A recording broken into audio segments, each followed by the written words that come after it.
nous n'allons pas insister sur ça. Quand il y a un système qui est là, en Guinée, beaucoup se battent pour qu'ils essayent de tirer le maximum de ce système. Sinon, nous ne savons pas qu'est-ce que les médiatrices peuvent faire. Parce que celui qui est chargé de la médiation est désigné par la CEDEAO. Parce que quand il y a médiation, c'est que vous avez face à face des gens qui n'ont pas la même vision d'un objet très clair. Il faut les écouter, écouter chacun d'entre eux et essayer de les aider à ramener leurs arguments au même endroit.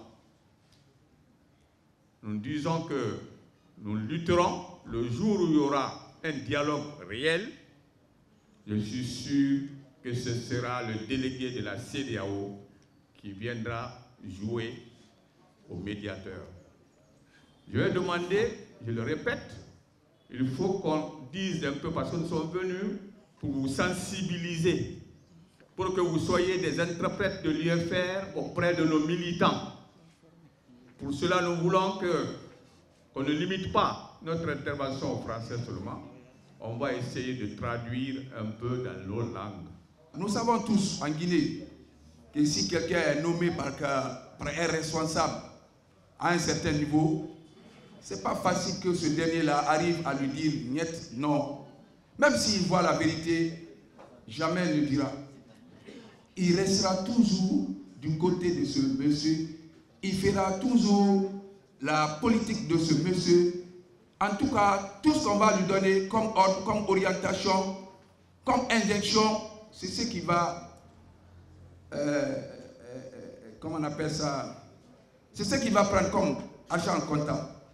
C'est pour cela que nous avons dit, dans les conditions normales, le problème de la médiation, dans les conditions normales, on devrait au moins mettre un médiateur du côté de la classe politique, un au niveau du gouvernement, un au niveau de la société civile, soit un au niveau du CNRD. En tout cas, avec ça, je crois qu'il y aura l'équilibre dans la situation. Mais, après tout cela, nous avons accepté. Mais qu'est-ce qu'on avait remarqué? Ce qui nous a un peu tiqué. On ne peut pas être médiateur ou médiatrice d'une situation et qu'on se mette dans une situation de dégagement, c'est-à-dire de dégagisme. Nous avons remarqué, après tout, qu'il y a de ces médiatrices qui sont sorties dans l'esprit de dégagisme pour dire qu'il y a certains qui ne devraient pas être sur la liste des candidats aux élections à venir. Est-ce que c'est le rôle d'un médiateur ou une médiatrice? Non. C'est plus que le mot même. On ne peut pas dire, oui, parce que c'est moi qui dois être médiateur ou médiatrice aujourd'hui. Donc, tel Sidia ne doit pas être candidat, tel autre ne doit pas être candidat, tel autre ne doit pas être candidat. On dirait que c'est toi, le peuple. On dirait que c'est toi qui représentes le peuple. Seul le peuple a l'obligation de dire à certaines personnes, à travers un référendum, pour leur dire non, tel ne doit pas être candidat ou tel autre ne doit pas être candidat. Ça nous a tiqué à l'esprit. C'est pour cela. Moi, de mon côté, j'avais toujours dit au niveau du bureau exécutif, il faut récuser ces gens-là. Tous ceux qui se mettent dans cet esprit de dégagisme, en commençant par Makale, il faut la récuser. Parce qu'elle n'est pas là pour aider Mamadi Doumbouya. Elle n'est pas là pour aider le CNRD. C'est qu'il y a des gens en Guinée aujourd'hui, c'est les businessmen. Leur problème, c'est quoi? Tant qu'il y a la crise, ça les arrange. Tant qu'il y a la crise, ça les arrange. Eux, ils ne veulent pas du tout la paix dans ce pays. Sinon, la nuit à laquelle nous sommes, normalement, nous devons appeler tout le monde à l'apaisement actuellement. Il ne s'agit pas de dire, d'enflammer les choses à cette allure. Surtout quand il y a une responsabilité à un certain niveau. Donc là, nous avons salué l'arrivée des religieux. Nous avons salué l'arrivée des religieux. Ils étaient là, comme il faut l'expliquer. Ils nous ont rencontrés. Ils nous ont donné leur engagement par rapport à la situation. C'est ce que nous voulons. Nous pensons sûrement qu'avec les religieux, la solution, je dis bien, nous pensons certainement, la solution sera trouvée. Pourquoi? Parce qu'ils savent réellement, à travers le Coran, à travers la Bible, qu'est-ce qu'on appelle la parole donnée. La parole donnée, Dieu même a dit dans son Coran que rien ne le dépasse. Rien ne le dépasse. Mais il y a une chose qui dépasse Allah. C'est quoi? C'est sa parole donnée. Sa parole donnée se trouve où? C'est dans le Coran. C'est le Coran où la Bible le dépasse.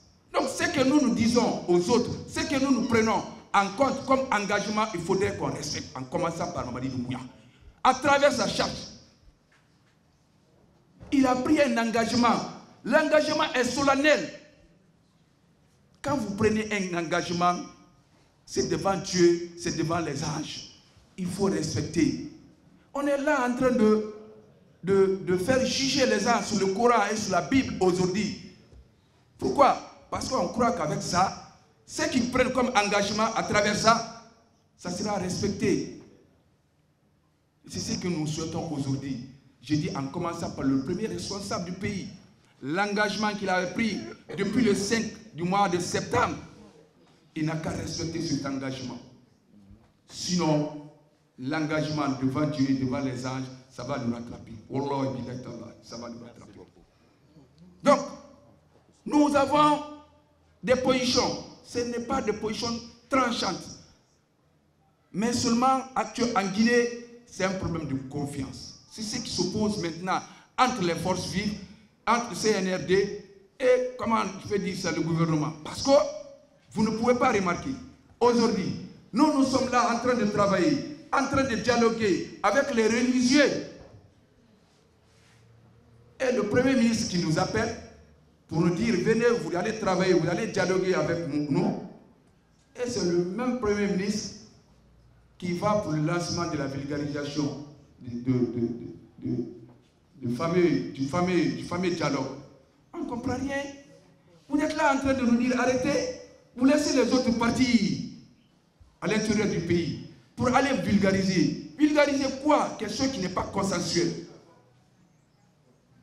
C'est de l'amalgame. Il faut qu'on sorte dans cette situation. Il faut qu'on se dise la vérité. On a un mot fini. C'est pas joli, c'est pas joli, franchement. Donc là, ça, il faudrait qu'on revoie cette situation, que le gouvernement revoie cette situation. Ou soit on arrête tout, ou on s'engage pour aller ensemble. C'est ça la position. Mais on ne peut pas être de l'autre côté, tout en disant à ces gens-là, allez-y, continuez, et par-ci. Vous demandez à ces gens-là, arrêtez d'abord, nous allons continuer. C'est de l'injustice. Tout ce qui gâte ce pays-là, c'est de l'injustice. Depuis l'indépendance de ce pays. Ce que nous sommes en train de subir actuellement, c'est de l'injustice. Je dis depuis 1958 jusqu'à nos jours, c'est de l'injustice. Donc nous demandons au CNRD, au gouvernement, en tout cas toutes les bonnes volontés, de près ou de loin, de faire en sorte qu'il y ait l'apaisement dans ce pays. De faire en sorte qu'il y ait la justice réelle dans ce pays. S'il y a de la pitié, dans les conditions normales, Foniki Mengue, Ibrahim Baldé, et Bilo, ils doivent normalement passer le mois de Ramadan chez eux aujourd'hui.